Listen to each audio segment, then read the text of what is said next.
పుష్ప సినిమాలో చూస్తే సినిమా గురించి మాట్లాడితే అనూహ్యంగా కొంతమంది ఊహించిన విధంగా ఫ్రెండ్ రోల్ అనేది చాలా అట్రాక్టివ్గా ఉందని చెప్పి వింటున్నాం. మీకు ఎడిట్ చేసేటప్పుడు అనిపించింది? అనిపించింది కొంచెం ఇంపార్టెన్స్ చాలా ఇంపార్టెన్స్ ఉంది.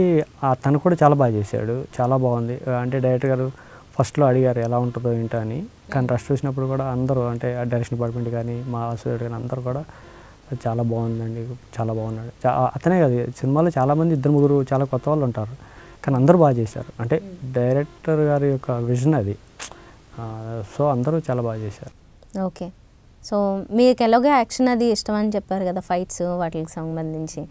సో ఆ పార్ట్స్ ఎడిట్ చేస్తున్నప్పుడు అది మీకు ఎలా అనిపించింది? సినిమా ఇష్టమే ఎలా అంటే వచ్చి నేను అంటే చేసుకుంటూ ఉంటాను అనమాట, ఒక్కడనే చేసుకుంటా నచ్చినట్టు అది వర్షన్ మళ్ళీ ఇంకో స్టైల్లో చేద్దాము, లేకపోతే ఇంకో కట్ చేద్దాము, చేసింది ఈరోజు అయిపోయిందని అలా అనిపించదు నాకు. మళ్ళీ ఏదైనా చేద్దామా, దీన్ని ఇంకేదైనా చేద్దామా, అది రష్ వచ్చి స్టార్టింగ్ నుంచి చివరి వరకు ప్యారలల్గా డైరెక్టర్తో వర్క్ చేస్తున్నా కూడా ఒక పక్కన నడుస్తూ ఉంటుంది, అది ఇంకేమైనా చేయొచ్చా అని. సో అదొకటి జరుగుతూ ఉంటుంది. సో మిమ్మల్ని ఇంతకీ ఈ సినిమాకి ఎక్కడ ఎక్కువ కంగారు పెట్టారు, ఇంక మనకి టైం లేదు అని? మొదట అంతే బాగానే టైం ఉంది, చివరిలో కంగారు వచ్చింది. చివరిలో అంటే ఇంకా టైం సరిపోలేదండి. 5 లాంగ్వేజెస్, ఈ సెన్సారు, సౌండ్ మిక్సింగ్, ఇక్కడ కొంచెం టెన్షన్ వచ్చింది, కానీ టైంకి వేరే ఎక్కడ టెన్షన్ రాదు.